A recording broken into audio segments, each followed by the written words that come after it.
Muy bien, buena tarde a nuestra clase de cimentaciones. Bienvenidos, muchas gracias por la asistencia a la clase. Bueno, entonces aquí por favor hemos estado revisando nuestro documento de clase. Y bueno, entre las cosas que podemos empezar a mencionar en este tipo de actividad, pues es el hecho de que, por ejemplo, la cimentación es lo que une, por favor, el suelo con la estructura. Esa es la importancia de la cimentación, ¿sí? Su protagonismo es esto. Recuérdese que, por ejemplo, ahí en este caso es igual que hacer una inversión monetaria.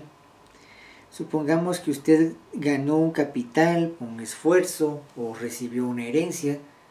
Usted no va a dejar ese capital a la primera institución financiera sin investigar algo sobre ella. Primero usted investiga sobre eso para después hacer las debidas gestiones y guardar su capital. Igual es el suelo. Recuérdese que todo el precio de la estructura va a quedar encima de la cimentación que a la vez se apoya en el suelo. Entonces es la importancia de investigar el suelo precisamente por lo que es dicha inversión. Entonces esa es la situación ahí. Algunos factores que determinan el tipo de cimentación. Bueno, veamos algunas cosas aquí. En este caso, pues las cargas a soportar, las condiciones del subsuelo, ¿sí? Y por ejemplo aquí pues tengo que tener una buena idea, una aproximación, digamos, de lo que es la estructura que voy a cimentar, las condiciones del subsuelo y digamos sobre sobre dónde voy a cimentar, perdone. O sea, vamos despacio. Primero tengo que tener idea de cargas, del tipo de proyecto, de qué es lo que vamos a cimentar, ¿sí? Va a ser un edificio de apartamentos, va a ser un edificio de vivienda, va a ser una instalación industrial. ¿Qué es lo que va a pasar ahí? Muy bien. Las condiciones del subsuelo, pues tener idea de qué tipo de suelo es el que tengo disponible donde se va a construir el proyecto, ¿sí? Y en base a eso, muy importante el paso 3. Revise usted despacio, por decirlo así, los tipos de cimentación que usted considera, ¿verdad? Diríamos qué pasa ahí con el tipo de suelo, ¿sí? Eso es importante. Esa unión es importante. Entonces, ojo con eso. Acabo de subir el listado de asistencia, por favor. Entonces, importante esta situación. Muy bien, regresemos. ¿Qué voy a cimentar? Ojo, en el documento de clase estoy en la página número 7. Página 7 del documento de clase. Muy bien. Entonces decíamos allí, pues bueno, ¿qué voy a cimentar? ¿Qué tipo de edificación será? ¿Una vivienda? ¿Un edificio?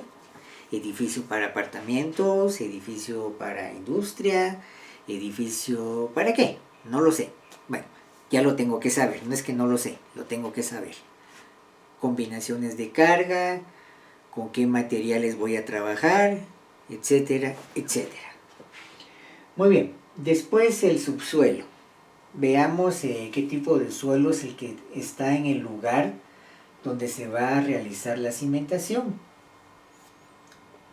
Paso 3, pues en base a estos dos, bueno, ¿será que me funciona un cimiento corrido? ¿Será que hay que hacer losa de cimentación? ¿Zapata sobre pilotes o zapata simple? Eso lo tengo entonces que empezar a aclarar en el paso 3. Ya que ya tengo una mejor idea, pues ya se puede hacer un estudio un poco más detallado y anteproyectos. Aquí ya van costos, ¿sí? para el paso 5. Entonces no es más que una serie de pasos lógicos. Se recuerda aquí el costo, digamos, básicamente en una cultura como la nuestra, donde hay regateo, ¿verdad?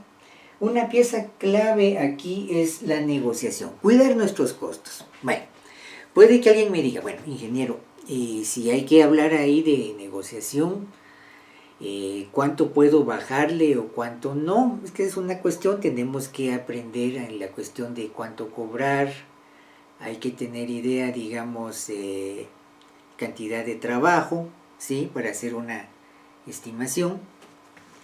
Véalo de esta manera, cuando usted puede contestar, ¿qué voy a hacer o qué se va a hacer en el proyecto? Hay planos con especificaciones. La especificación no es más que detallar el material que vamos a utilizar, ¿sí? Y cuando puedo decir cuánto cuesta en tiempo y dinero, pues yo estoy listo para la firma de un contrato. Entonces, ese detalle es importante, por favor. Tengo que tener muy claro entonces esos puntos para firmar un contrato, ¿sí? ¿Qué voy a hacer? Eso implica qué herramientas voy a necesitar, qué tipo de materiales se van a trabajar, la mano de obra requerirá alguna especialidad, son esas cosas, ¿sí? Hay mano de obra que es muy especializada, pues va a tener otro precio que una mano de obra que la puedo conseguir en cualquier lado, por ejemplo, ¿sí? Pero son esas cosas que yo tengo que ver y que tengo que revisar, ¿sí? Bueno, no sé, digamos, seguimos con esto. Como les digo, tenemos que cuidar mucho nuestros costos, ¿sí? Hablábamos del regateo. Eso va a depender mucho, mucho, mucho del conocimiento que usted tenga del mercado, ¿sí? Hay lugares donde, por ejemplo, con un 10% o un 20% de rebaja, aseguro que usted tiene el proyecto. Hay comerciantes más duros que van a querer un 30, un 40, un 50% incluso. Por ejemplo, algunos lugares aquí del altiplano, como se me ocurre San Pedro Zacatepeques, o por ejemplo San Francisco el Alto, lugares donde por tradición la gente es comerciante, pues claro, ahí esta gente todos los días practica el arte del regateo. Entonces usted tiene que empezar a manejar esa situación, tiene que empezar a revisar esa situación, ¿sí? Entonces sale por la cuestión del costo y, como le digo, dependiendo el mercado, así usted puede ir ajustando eso, ¿sí? Si hablamos, por ejemplo, para mercado estatal, trabajar proyectos con el Estado, por ejemplo, se recuerda que entre los costos van las fianzas, o sea, eso viene de fiador, de fides hermano. Por ejemplo, aquí hablemos alguna cosa, hagamos un pequeño espacio. Por ejemplo, mercado estatal o con el Estado, proyectos con el gobierno. Tengo que pensar en mi fianza, fiador, un fiador, digamos, cuando compro al crédito. Fides, esto es griego, significa más o menos hermano. De ahí viene, por ejemplo, la palabra fidelidad. Fidelidad podría incluso traducirse como hermandad. ¿Sí? Sale por la fianza. ¿Qué es la fianza? Pues la fianza es un documento que un tercero que tiene capacidad monetaria, capacidad financiera, da a favor suyo de que usted está en condiciones de hacer dicho proyecto con el Estado. El Estado nunca va a perder, ¿sí? Entonces, ojo con eso. La fianza es esa figura. Es esa figura, digamos, del hermano que usted contrata, digamos, que le da, digamos, un fiador, como quien dice es un hermano, digamos, por si yo no pago, mi hermano sí puede pagar, ¿verdad? Esa es la figura del fiador. Entonces, el Estado, pues, le va a pedir fianzas, ¿verdad? Cuando usted esté presentando sus ofertas para trabajar proyectos con el Estado. Bueno, esas cosas son importantes, ¿sí? Sale por los costos. Sí, no sé, algún comentario del momento. ¿Vamos bien con estas ideas?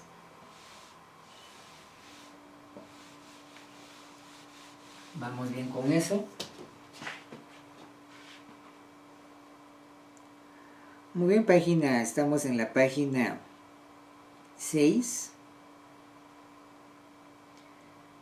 página 7. Bueno, otro concepto importante, aquí estoy haciendo una miscelánea, digamos, de conceptos para cimentación. Recuerden aquí la capacidad de carga y asentamiento, ¿sí?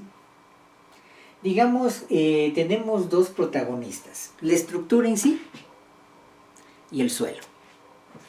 Cuando el suelo es el que no aguanta o no soporta la carga, inciso 1, tengo una falla de carga, falla de capacidad de carga. Quiere decir que el suelo se asentó, cede o no aguanta la carga que le aplica la cimentación, ¿sí? Ahora, por ejemplo, cuando es en su momento la estructura, el material, el que se relaja, le colocó muy poco acero, ¿sí? O una sección muy pequeña de concreto, de mampostería, y el material se aplastó, el suelo no, estamos hablando de un asentamiento diferencial. Ahora, ojo aquí con un concepto. Fíjese que la falla de carga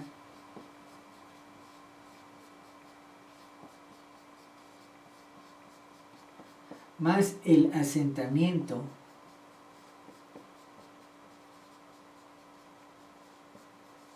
diferencial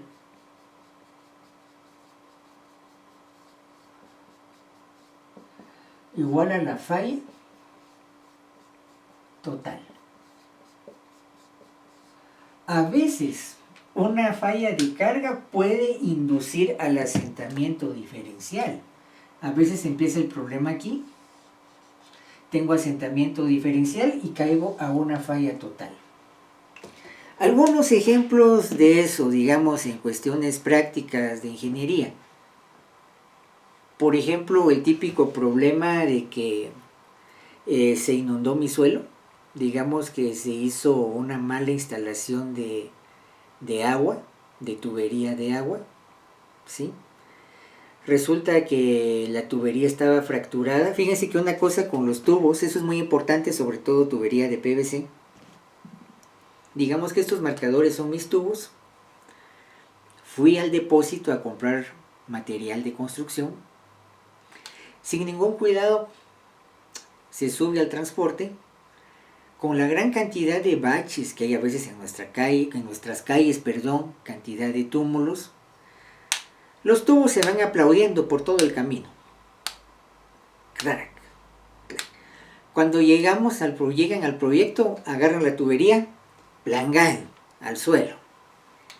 Usted no ve, pero a veces esos tubos ya generan o tienen fisura, grietas pequeñitas que usted no ve, precisamente por esos golpes. Y cuando usted instala con agua a presión, cuando uno ve empieza a gotear, ¿sí? Otro típico problema, que digamos la unión de PVC se hizo mal, ¿sí? Por ejemplo, aquí está la junta y aquí está el tubo, se le aplicó mal el pegamento, por decirlo así, el solvente, ¿sí? No se hizo como se debía, entonces resulta que hay fuga de agua, ¿sí? Al inicio no se ve, pero por ejemplo su pared se empieza a humedecer.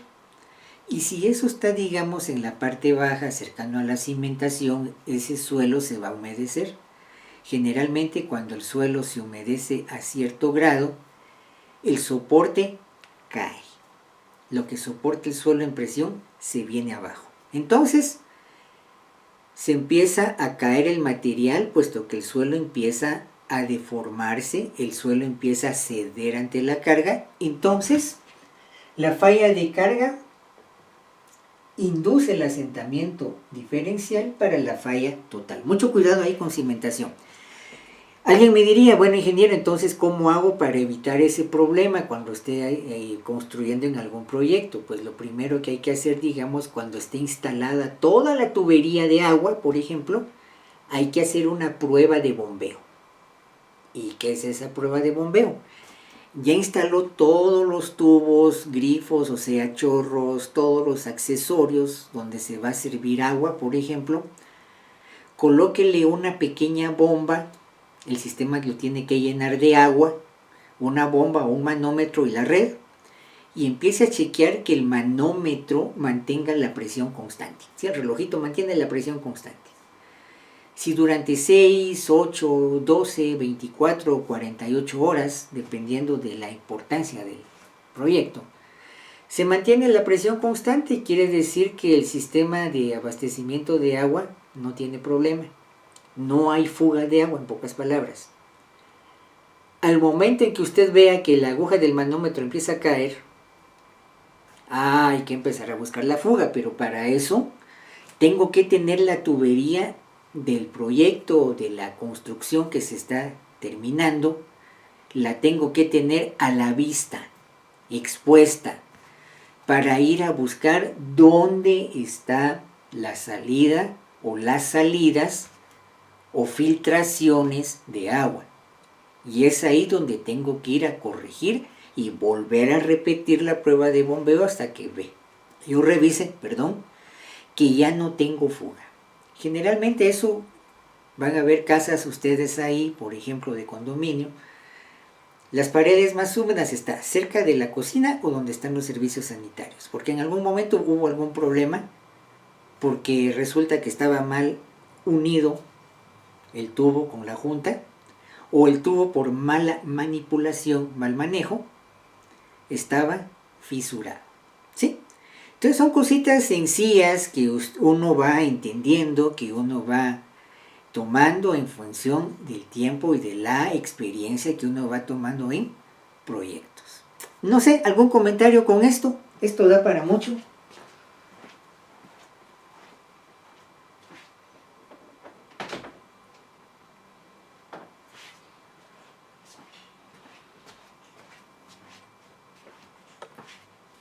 ¿Algún comentario hasta aquí? ¿Alguna duda? ¿Alguna experiencia? ¿Está claro lo de la prueba de bombeo? ¿Está claro lo que es falla total, falla de carga? Este es el suelo. Asentamiento diferencial, esta es la estructura. Y a veces uno jala al otro. ¿Sí? Entonces, importante esos detalles, ¿sí? Ejemplos clásicos, digamos, aquí en Guatemala, no en Guatemala, sino clásicos de mecánica de suelos, por ejemplo, la parte vieja, el centro histórico de México, Distrito Federal, que fue una ciudad colonial que fue construida sobre el fondo de un lago que fue secado, ¿sí? Hernán Cortés, con tal de mandar un mensaje de colonización, pues buena parte de ese sistema de lagos los drenó y sobre ese barro empezó a construir estructura colonial, ¿sí? Hoy día es una ciudad que se sigue asentando, no ha parado el asentamiento de más de 500 años, ¿sí? Y claro, con las debidas molestias, por ejemplo, fracturas de materiales, algunos edificios de más de un siglo del centro histórico, cuando usted camina en esa ciudad, los ve un poquito desplomados, o sea que no están verticales, ya tienen cierta inclinación, es el famoso desplome de pared, y precisamente es por todo eso que estamos platicando. Entonces mucho cuidado porque digamos el suelo es una lotería, como puede tenerlo todo a favor, lo puede tener todo en contra, o factor intermedio, pero uno tiene que tomar una decisión sobre una evaluación en base a mecánica de suelos. ¿Sí? Muy bien, esto nos lleva a la siguiente cuestión.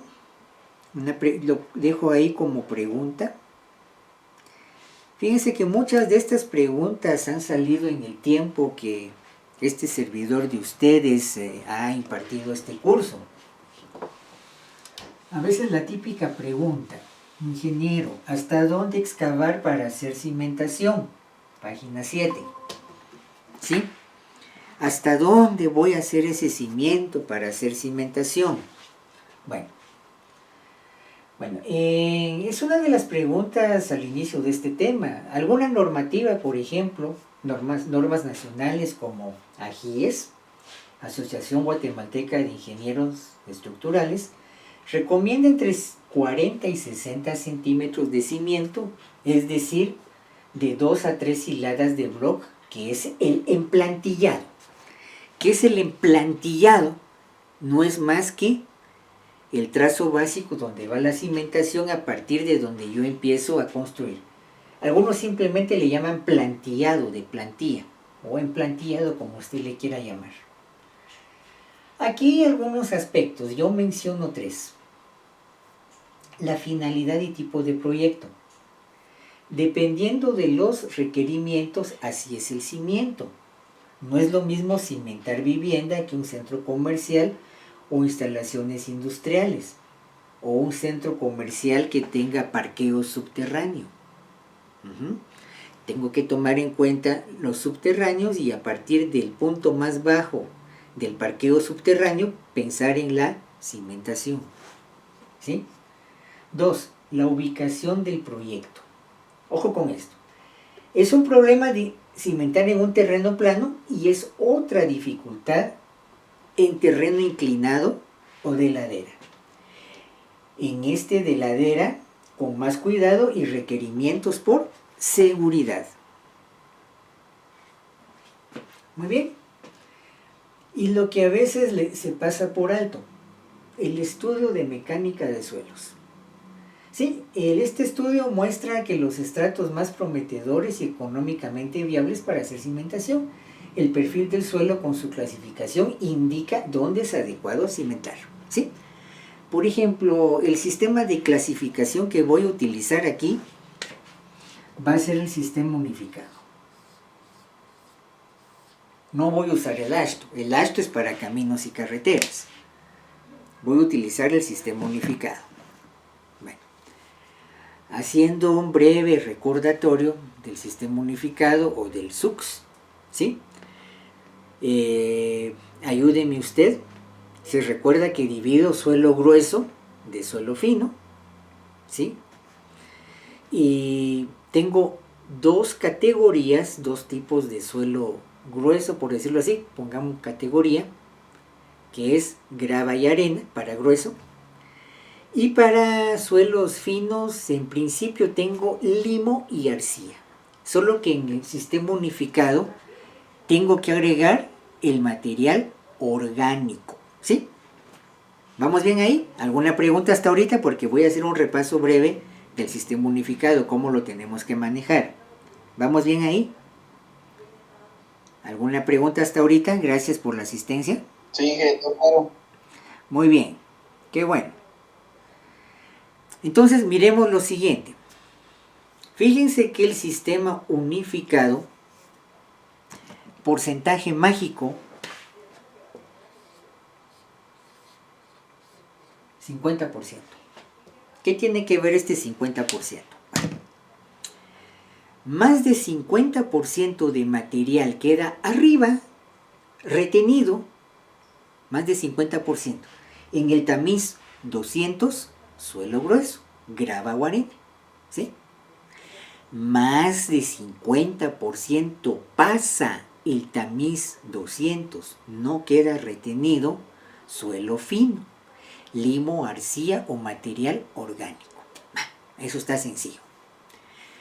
Palabra clave, concepto importante para suelo grueso. Granulometría, medida de grano. Grano, lometría, metría, medida de grano, ¿sí? Concepto clave para suelo fino, la plasticidad, ¿sí? Bueno, vea que en mecánica de suelos tengo dos conceptos que son muy parecidos. Plasticidad y compresibilidad. Vamos otra vez. Plasticidad y compresibilidad. ¿Son iguales? No. Hay una pequeña diferencia. Si lo veo en teoría de esfuerzos, generalmente la compresibilidad es que solo puedo apachar, solo puedo comprimir el suelo. Plasticidad, lo puedo comprimir, lo puedo estirar. Desde el punto de vista, digamos, de física, compresibilidad, el suelo solo soporta esfuerzo de compresión, ¿sí? Nada más. Compresibilidad, compresión, nada más. Plasticidad, el suelo soporta la compresión como la tensión. Puedo estirar el suelo, por ejemplo, algunos tipos de barro le puedo dar forma, lo puedo estirar a la forma que yo quiera, para que quede en esa forma, pues lo meto en un horno y quede deformado permanentemente si estoy fabricando una olla, si estoy fabricando una maceta o qué sé yo, ¿sí? Entonces diríamos que hablamos ahí de que básicamente dos categorías de suelo fino, limo o arcilla, más la materia orgánica que es la letra O. Bueno, entonces vamos al acróstico.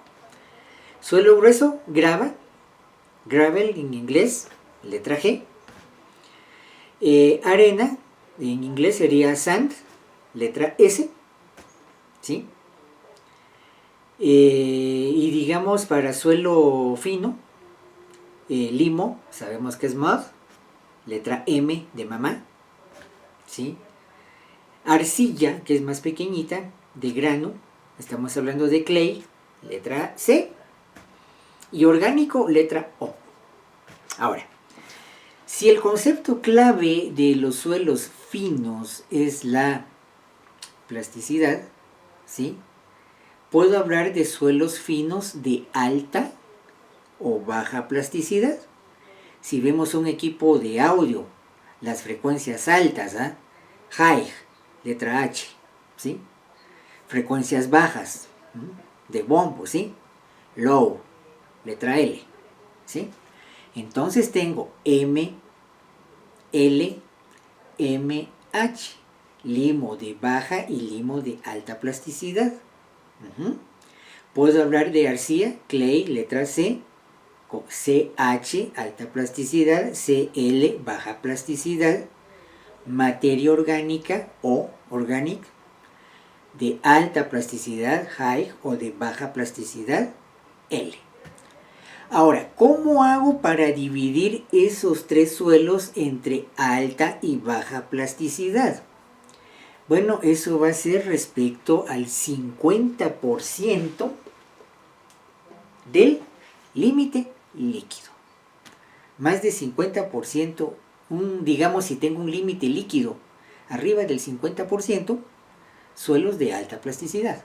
Si tengo un limo, una arcilla, un orgánico con humedad menor al 50% de baja plasticidad. Recuérdese que el porcentaje de humedad en mecánica de suelos es muy importante. Generalmente límite líquido, límite plástico, ¿sí?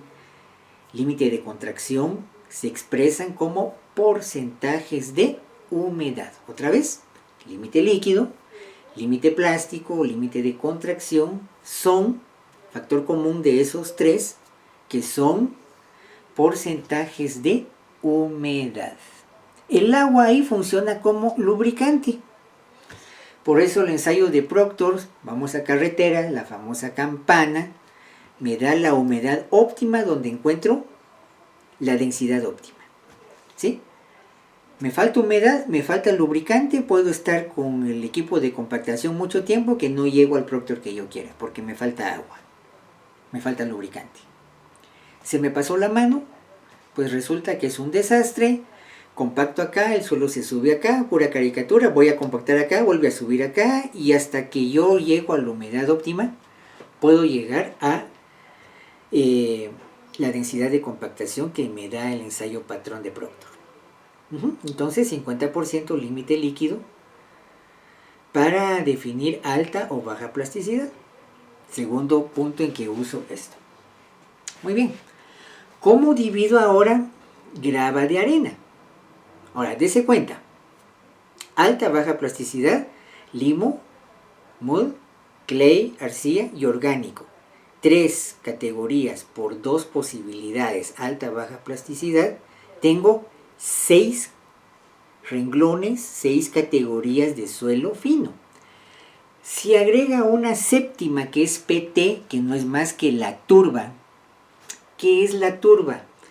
No es más que materia orgánica en descomposición, pues vamos por ejemplo a caminar en tiempo de lluvia al mercado Minerva en el área de verduras, vemos ahí todos, todavía alcanzamos a ver un poco de desechos de hojas, desechos de tallo de verdura, que ya se está transformando en tierra negra, que ya empieza a hacerse lodo, ese lodo chicloso que se me pega en la suela de los zapatos, que como cuesta quitar de los pies.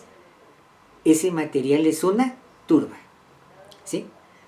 O por ejemplo la brosa, o hablemos ahí de rastrojo de caña de milpa, ¿sí? Por ahí puede andar la cuestión de turba, ¿sí? Famoso, digamos, por ejemplo, ahorita que pasó Navidad, hablemos de esos tamales ahumados donde se necesita un poco de brosa, ¿sí?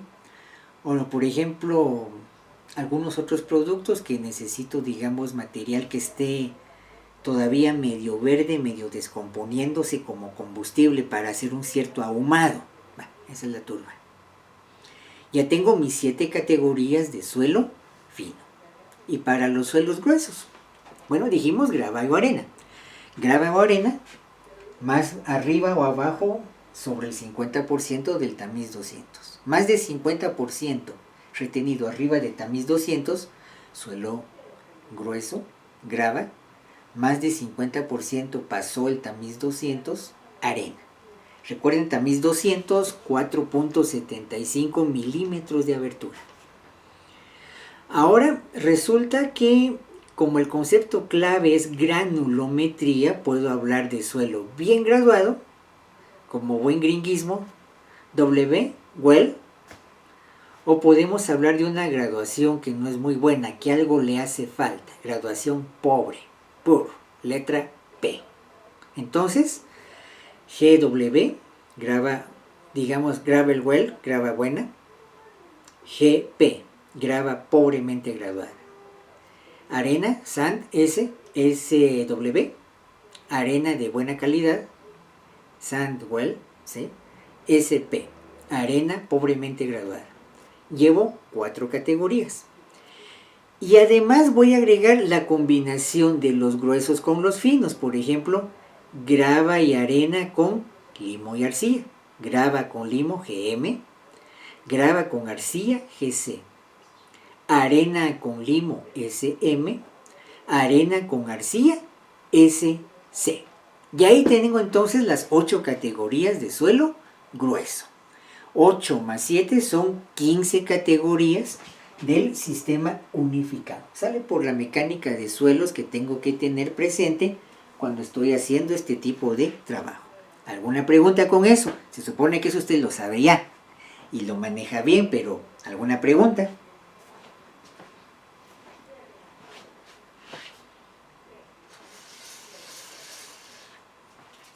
¿Vamos bien hasta aquí?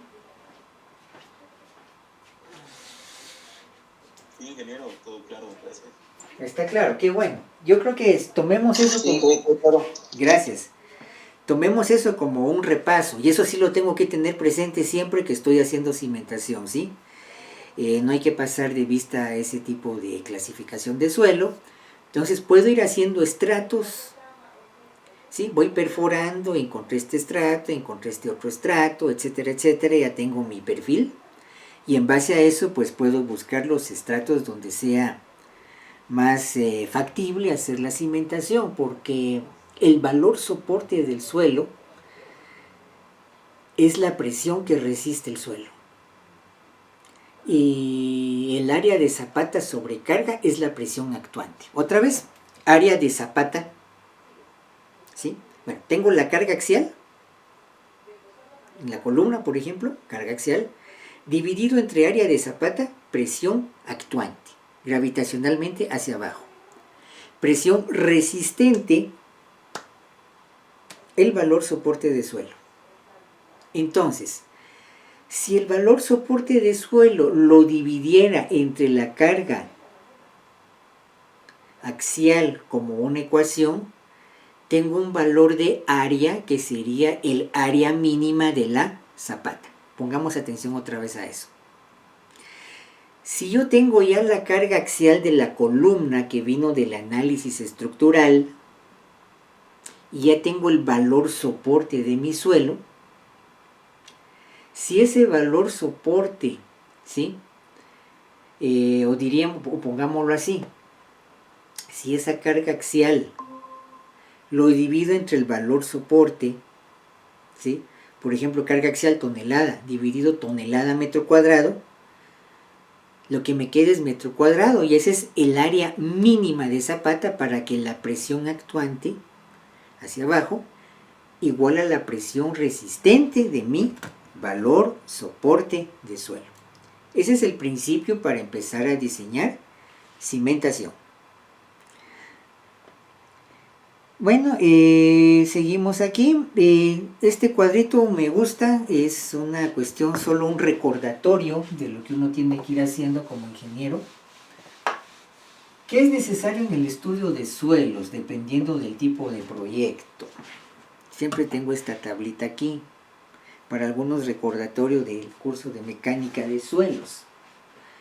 Bueno, fíjese que, por ejemplo, tengo aquí 3 áreas macro, 3 áreas generales de trabajo en ingeniería civil, por ejemplo, el área de obra civil, construcción de edificios, de casas, etc. El área de caminos y carreteras y el área de sanitaria y saneamiento. Ahora, ojo con esto, mecánica de suelos. Indistintamente que esté en obra civil, camino, carretera o saneamiento, necesito, número 1, la densidad de suelo. ¿Sí? ¿Cuántos gramos por metro cúbico pesa mi suelo? O, por ejemplo, densidad relativa, esa dimensional, lo multiplico por la densidad del agua. ¿Qué humedad natural tiene ese suelo cuando yo tomo muestra? Y los límites de Atterberg. ¿Se recuerda? El límite líquido y el límite plástico. Límite líquido lo determino con la copa de Casagrande. Tengo que beber el líquido, necesito una copa. Límite líquido, la copa de Casagrande. ¿Se recuerda? Tengo que contar el número de golpes en que cierra la muestra a determinada cantidad de humedad. Y tengo que hacer un mi gráfico, ¿sí? Número de golpes de humedad, y proyecto esa línea a 25 golpes, y ese es el límite líquido, ¿sí? Límite plástico, necesito hacer mis cilindros, ¿sí? En este caso se recuerda ahí de que de 3 a 5 milímetros de diámetro. Tengo que observar cuando se empiece a agrietar el cilindro de suelo.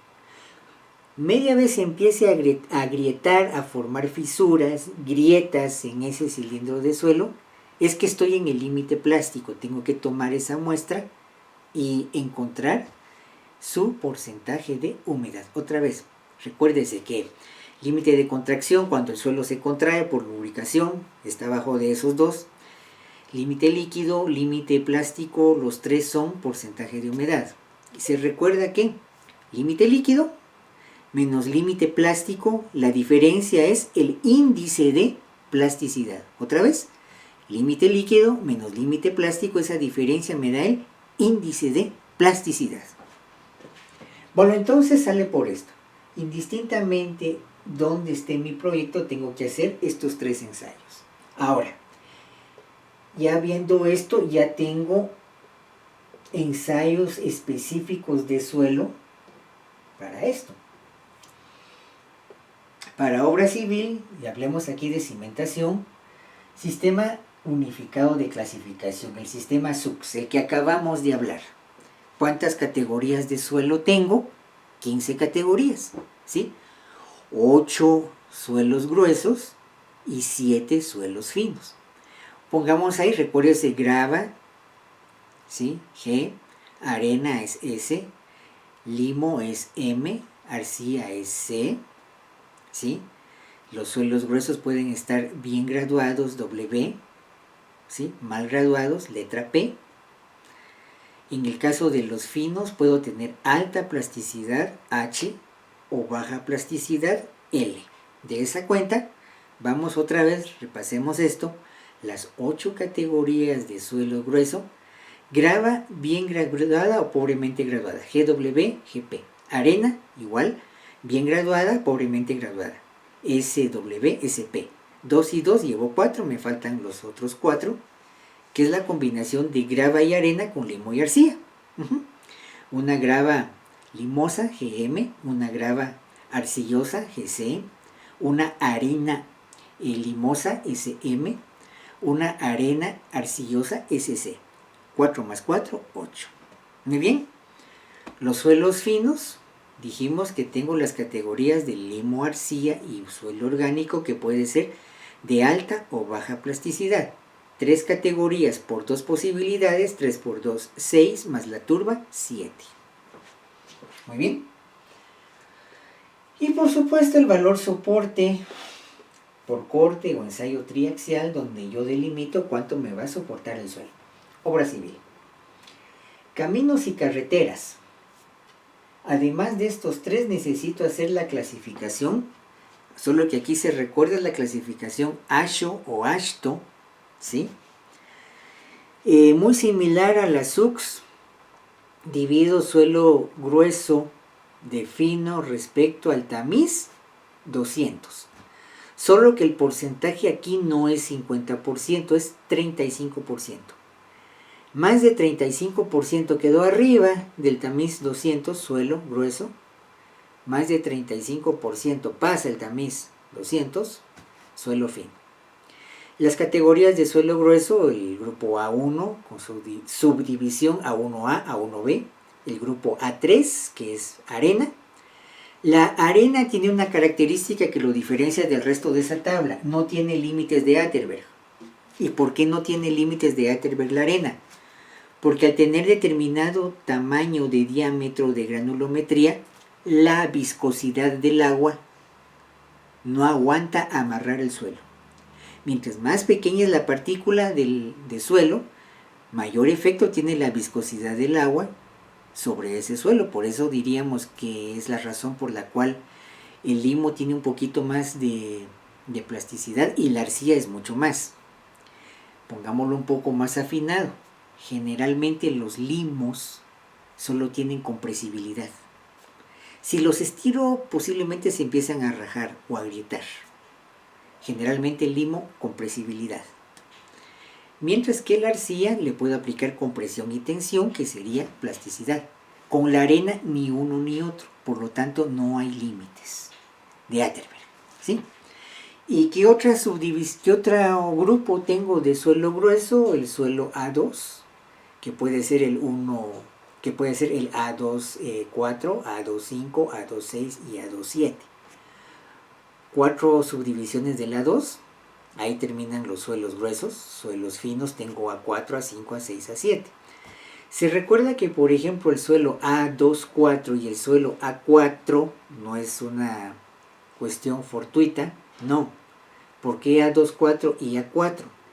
Aunque uno es grueso y el otro fino, ambos comparten la frontera del límite líquido y lo que es el índice de plasticidad en la carta de plasticidad. Eso posiblemente lo vamos a dejar para la próxima clase viendo la hora.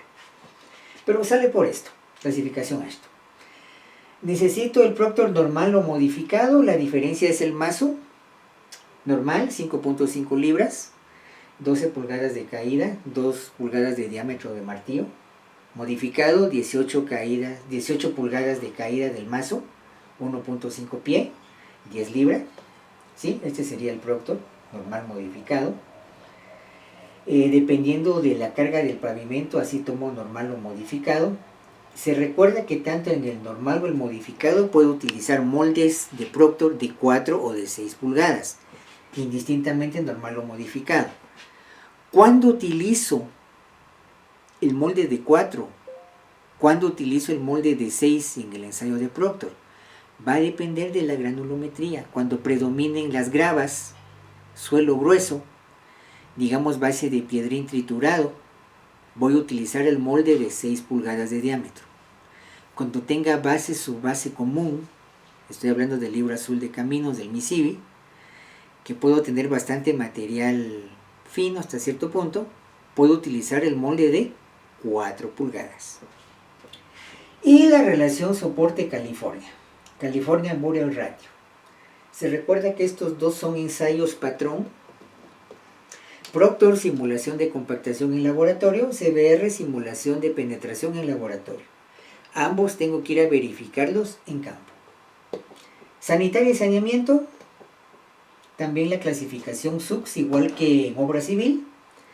Y mis pruebas de infiltración. Ver con qué velocidad tiene el suelo para absorber agua. Esa es la prueba de infiltración. Cabe 1 metro cúbico en el suelo, lo lleno de agua, voy a ver en cuánto tiempo esa agua el suelo la absorbió, ¿sí? En cuánto tiempo se va a infiltrar. Bueno, eso sería nuestra clase de hoy. Ya voy sobre el tiempo. No sé, algo con esto antes de terminar la clase. ¿Se recuerdan de la asistencia, por favor? Muy bien, entonces yo dejaría la clase aquí. Muchas gracias por su asistencia.